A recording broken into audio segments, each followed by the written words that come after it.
Putin hopes that eventually Europe will run out of energy, will run out of money, will just run out of enthusiasm, and Russia will win. And what this does, to quote the EU's chief diplomat, Kaja Kallas, she said this week, liberating this $140 million to help Ukraine sends a critical message to Russia: you can't outlast us. Hello and welcome to Frontline for Times Radio with me, Kate Chabot, and we're welcoming for the first time retired British diplomat Leigh Turner. Leigh was ambassador to Ukraine from 2008 to 2012. He now comments on and writes about the war, and his latest book is called Lessons in Diplomacy, which includes a chapter, How to Understand Putin's War in Ukraine. Leigh Turner, welcome to Frontline. Great to meet you. Great to be here, Kate. So the US Department of Treasury has announced new sanctions targeting Russia's two largest oil companies, Rosneft and Lukoil, to try and pressure Moscow into negotiations to end the war in Ukraine. Everyone's getting extremely excited about this. What's your take? How significant is this move? My excitement is as yet somewhat cautious. It's really good that this announcement has been made, because since President Trump took office in January, he has been consistently very pro-Russian in all his dealings to bring about some kind of ceasefire or peace deal between Russia and Ukraine. And although President Trump has on many occasions, I think 5 or 6 occasions over the last 9 months, said that he will punish Russia if Russia doesn't agree to a ceasefire or doesn't agree to what he calls a deal to stop the war, Trump will punish Russia. He's said this on numerous occasions, and each time the deadline has whooshed by and nothing has happened. And it's a sort of axiom amongst those of us who take a bit of an interest in this war that Russia will never start negotiating unless they feel immense pressure, and that pressure could be military pressure or it could be economic and political pressure. And with President Trump apparently unwilling to put any pressure of any kind on Russia for the last 8 or 9 months, not surprisingly, Putin has shown no interest in talking peace. Indeed, we saw it last week when suddenly President Trump started talking about providing Tomahawk missiles to Ukraine, and immediately he got a call from Moscow saying, let's talk. Now, we even saw it in Gaza. I'm not a great expert on Gaza, but for a long time, President Trump was strongly on the side of the Israelis. And then when the Israelis attacked Hamas in Qatar, which is a close US and Trump ally, suddenly Trump came down on the Israelis like a ton of bricks, and hey presto, we got a ceasefire. Now, in this case, these sanctions on Rosneft and Lukoil will have 2 effects. One is to actually make it harder for Russia to export oil and pay for its war. That's very welcome. And the second thing is it sends an important political signal, because it's the first time that President Trump has really done anything to make life a bit harder for President Putin. And I think that's quite an important signal. And I'm quite pleased to see that. But until we see whether this is the start of a number of other similar measures, I won't get too excited. Yes, exactly. And that is the point, isn't it? Because according to some analysts, this isn't the mighty, long-awaited leverage yet. It goes nowhere near that stalled sanctions bill proposed by Richard Blumenthal and Lindsey Graham. And if you look at the small print, commentators like Phillips O'Brien are saying it sanctions US firms and US individuals at the moment, with the oil companies offering foreign oil companies offered some protection for at least 4 weeks. So we're talking about Chinese, Indian, Turkish actually offered some protection for the moment. So, and again, if you look at what Donald Trump actually says, he says he hopes it's not going to last for long. Yes, quite. I mean, that's not very encouraging, is it? We've seen Donald Trump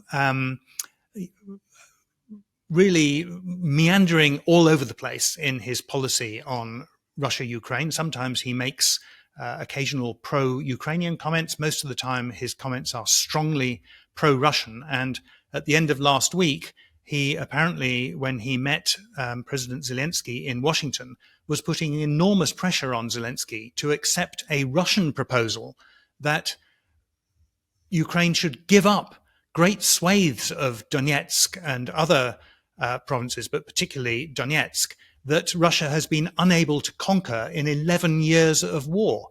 Absolutely dismaying. And then suddenly he has come back with this this announcement of these sanctions on 2 Russian oil companies, which are helpful so far as they go.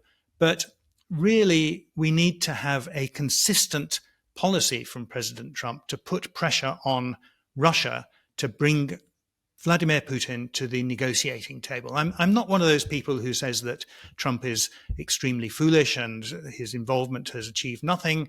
When Trump starts getting interested in a problem, it does bring political weight to bear. But so far, his involvement has not been very helpful. And it all comes in the context of the failed Trump-Putin summit, which was called off almost as soon as it was announced for Budapest.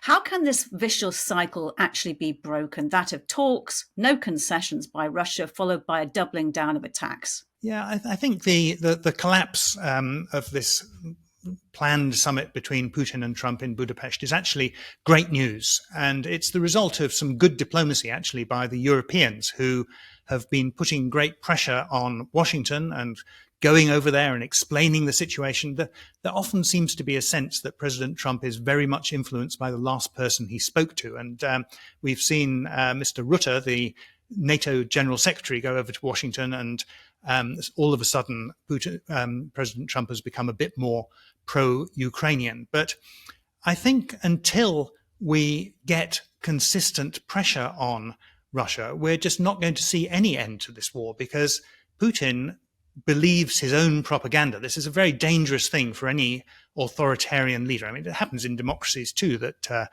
leaders begin to believe their own rhetoric. But I think in authoritarian countries, it's even more dangerous. And Putin seems to have believed, when he invaded Ukraine in 2014 and again in 2022, that Ukrainians would actually welcome this, that Ukrainians are just Russians who've somehow taken a wrong turn. But in fact, even those eastern Ukrainian provinces of Luhansk and Donetsk, back in 1991, they voted 84% in favor of an independent Ukraine. And some of the strongest resistance to Putin's invasion has come from Russian-speaking Ukrainians in the East. We must never confuse the language that somebody speaks with their nationality. And Russian-speaking Ukrainians are no more Russians than English-speaking Irish people are English. It's an absolute nonsense. Just to pick up on something you said about the great diplomacy the Europeans have exercised in recent days, I'm really interested to get your take on that a bit more, because you could argue that the lack of progress to date has been down to the fact of the over-reliance on Donald Trump as the peace broker. Yes, it's a very good question. I think when I praise European diplomacy, I'm really talking about a couple of things. One is the fact that they have been staying together. They've been showing solidarity between the EU and the UK, and they've continued to help Ukraine. And that's not self-evident that you should see such unity from the Europeans for 3 years. So that's great diplomacy. And then there's good diplomacy to pressure Donald Trump and to try and get him to take a less pro-Russian approach. That's good diplomacy too. And then ending the war, that's the really big piece of diplomacy. And as I was saying before, I think to achieve that, you really need to get Russia to change its position, to take an interest in peace, because up to now, Putin seems to believe that if he keeps grinding forward with these terribly destructive meat grinder assaults, sacrificing maybe 1,000 Russian soldiers every day in the war against Ukraine, Putin seems to think he's going to win. So why should he negotiate? Now, when Donald Trump starts acting peace broker, it's a bit of a two-edged sword. On the one hand, when he takes an interest in the issue, suddenly the world takes notice. And I really notice this, that often you'll have days or weeks or months where the war in Ukraine goes on with these thousands of soldiers dying every week, and the world doesn't pay much attention. But when Donald Trump starts trying to solve it, usually with some kind of measure that we don't quite know what he's trying to do, and it feels very pro-Russian. But when he takes an interest, suddenly the world gets involved. And that is good, because we need strong support for Ukraine. We need the world to take an interest in this to bring it to a ceasefire, or ideally to some kind of peace deal. I mean, You may remember back in February, the US Defense Secretary Pete Hegseth suddenly said, Ukraine is never going to get all its land back and it's never going to join NATO. This was before there had even been any negotiations at all. A really bizarre way to go around about negotiating something, to give your opponent everything they want before the negotiations start. But what Hegseth was basically saying, and I think this sentiment has quite a bit of support in the US, is why don't the Europeans do more? And basically, the US wanted to dump this whole war in Europe's lap. And so I think the formation of this coalition of the willing that has come about to support Ukraine and to enforce any ceasefire is a really good thing. And again, if we're talking about diplomacy, that's another pretty successful initiative. And on that subject, the EU is meeting in Brussels now, and President Zelensky is there. There's going to be a coalition of the meeting, a willing meeting in London tomorrow. And the Kyiv Independent has been calling for it to do what is really needed, end the war by decisively breaking Russia's conviction that it can break Ukraine and get away with it. How does Europe add momentum to this moment? I think it's worth bearing in mind that Russia, like any country which launches a war, likes to portray itself as being indomitable, will never be influenced by anything. But actually, Russia isn't strong. It's weak. The economy is tottering. There are these incredible casualty numbers. They've run out of tanks and armored vehicles. Their income from gas sales has plummeted. And, even with rather half-hearted US support and the European efforts, Ukraine has fought Russia to a standstill. So this war is really on a knife edge. And if Ukraine gets full-hearted support from the EU and the UK, it can actually win this war. It could win it quite easily if it had wholehearted US support. But the key point here, Kate, is that for Europe, including the UK, to provide the support that Ukraine needs is not easy. It takes time to build up defense industries. There's been this story of it taking over a year to build a factory to make 155 millimeter shells, which are something the Ukrainians need desperately. More than that, helping Ukraine to defend itself takes money away from other areas that are really important to voters, such as, funding the NHS or social security payments. So it's really important that European governments and this coalition of the willing, all of those governments, plus the UK, of course, explain to voters why helping Ukraine is important for their security. It's also vital, actually, for US security. And it's so important that Russia doesn't win this war, because if Russia does win this war, it's a disaster for all of our security, because of the principle of territorial integrity. How far do you think that releasing that $140 billion loan from frozen Russian assets will go in practical terms, but also in sending a message to Moscow? It's this money that Russia has had deposited in the EU, in Belgium, I think most of it is. And you can harvest money from that because there would be interest payments and so on. And so it's been proposed that the EU should use 140 billion taken from that Russian money to help Ukraine. And this is a very significant sum. If we look at US support to Ukraine since February 2022, when Russia did its full-scale invasion, it adds up to around $130 billion, or support from the UK and the EU over the same period, around $170 billion. So that money is really important in a substantive fashion. And then, as you say, Kate, it's also a very important political message of support, because Putin hopes that eventually Europe will run out of energy, will run out of money, will just run out of enthusiasm, and Russia will win. And what this does, to quote the EU's chief diplomat, Kaja Kallas, she said this week, liberating this $140 million to help Ukraine sends a critical message to Russia: you can't outlast us. Ukraine desperately needs that money, and I think it will make a real difference. This editorial in the Kyiv Independent argued that another step that needs to be taken, it's saying now, is direct European military presence in Ukraine, with or without a ceasefire. Not when there's a ceasefire, if there's a ceasefire, but even now.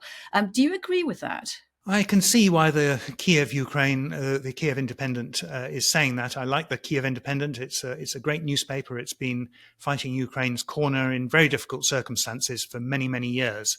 Um, However, I think we're a long way from having EU or US forces involved in combat against Russia in Ukraine. And what's the reason? First of all, I don't think that most people in European countries or in the US would support deploying their own militaries in those countries. And secondly, while I think that a lot of fears of escalation are overblown, and of course Russia will always threaten use of its nuclear missiles if Ukraine is given all kinds of new supports. They talked about it with F-16s, they talked about it with Challenger tanks and Leopard tanks and so on, and they've never done anything. But at the same time, for our troops to get involved in fighting in Ukraine would place us directly into a war with Russia. And that's a place that most people so far don't think we should be in. I'd agree with that. I just want to draw on your career as a diplomat, and you were British ambassador to Kyiv until 2012. Can you just explain the political climate in Ukraine at that time? Because you were right between the Orange Revolution and the Euromaidan Revolution, weren't you? Yes, absolutely. It was a huge privilege, of course, to be British ambassador to Ukraine. It's a huge privilege to be British ambassador to anywhere. And Ukraine is clearly a country, it was then and it is now, whose future will be critical to the future of the whole region.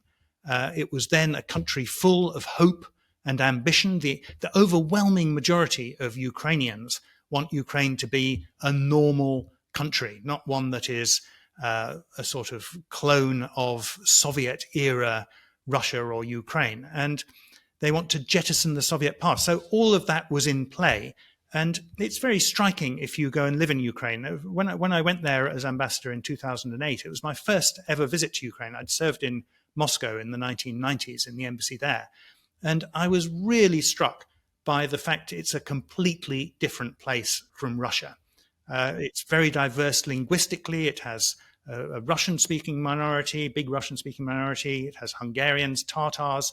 It's very common to hear radio and TV interviews, or it was then, where one person was speaking Russian and the other one was speaking Ukrainian. Language just wasn't an issue. And I traveled very widely in those days, including to Crimea and Donetsk and Mariupol, all these areas now occupied by Russia. And I never once met a single person who wanted their regions to be part of Russia. I remember in Crimea, a Ukrainian taxi driver who drove me around for the day and took me to see the sights. He was actually a former sailor in the Soviet Black Sea Fleet. And I remember asking him, there was a controversy at the time about whether street signs in Crimea should be in Ukrainian or in Russian or in both. And he said, "Well, I don't mind. You know, things are fine as they are." So even that person, who was you might have expected to be quite pro-Russian, was completely relaxed about it. And it was a country of immense hope. And I think then nobody would have expected Russia to invade. That just seemed to be completely off the board. That's really interesting because when you mentioned that you were in Moscow in the 1990s in the embassy there, and then your time in Ukraine, I'm just wondering if you ever saw any of this coming, or with the benefit of hindsight, now you can explain it. Yes, hindsight is a wonderful thing, isn't it? When Russia invaded Georgia in 2008, this was in the autumn of 2008, just literally weeks after I arrived in Ukraine. People were shocked to see full-scale Russian invasion forces going into a former Soviet republic. Interestingly, Russia actually struggled then to conquer Georgia, just as it's struggling now in Ukraine. But in a way, the writing was on the wall. Everybody knew that Putin wanted Crimea. And the problem then was a problem that we still have, which is that no one wanted to provoke Russia. It's worth remembering that in 2008, Ukraine applied to join NATO. It was discussed at the Bucharest summit of 2008. And NATO said no. They kicked it into the long grass because some countries, particularly France and Germany, didn't want to provoke Russia. we can see how well that went, because 6 years later, Russia invaded Ukraine anyway. And you said yourself, hindsight is a marvelous thing. It wasn't stupid of France and Germany to be worried about provoking Russia, but we can see now that it was wrong. And I remember in 2016, even after Russia's first invasion of Ukraine, when it went into eastern Ukraine and Crimea, I had a late night beer with Boris Johnson, of all people, who was then foreign secretary. I was in the embassy in Vienna and he was visiting. And he said, well, what should we be doing about this? And I said, the only thing that will stop Russia invading Ukraine again is to arm Ukraine to the teeth. This was 2016, so after the first initial invasion, but before the full-scale invasion.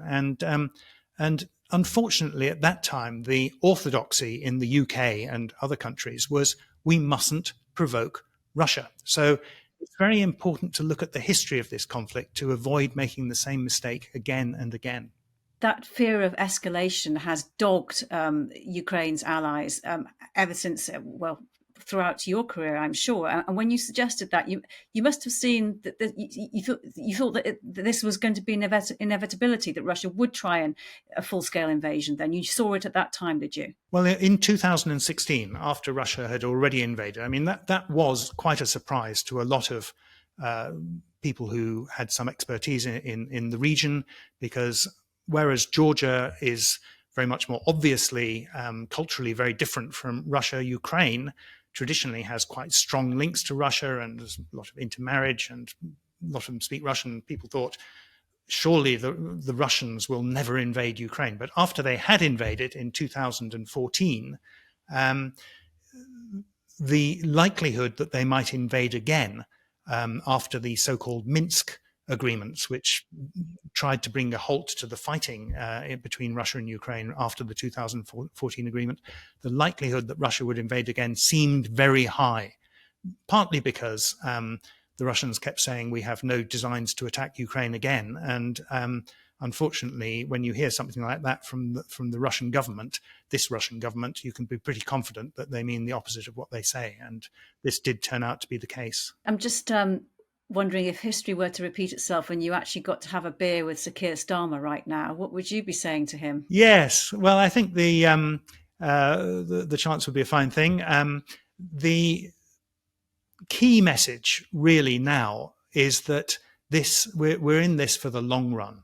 I think I'd be surprised if there was a rapid resolution to this. I hope I'm wrong, but the most important thing really is to keep solidarity amongst European countries and the UK to support Ukraine over the months and maybe years ahead, until Russia just runs out of money and steam. And that's going to be a very tough political sell. So my main message to Sir Keir Starmer would be, keep explaining to people in the UK and, by the way, the United States, why this war matters to their security. It's not just Poland and the Baltic states who are threatened by an aggressive Russia, or by the principle being eroded that you don't invade your neighbors. Imagine if every other country around the world started thinking, yeah, the Russians have got away with it, why don't we?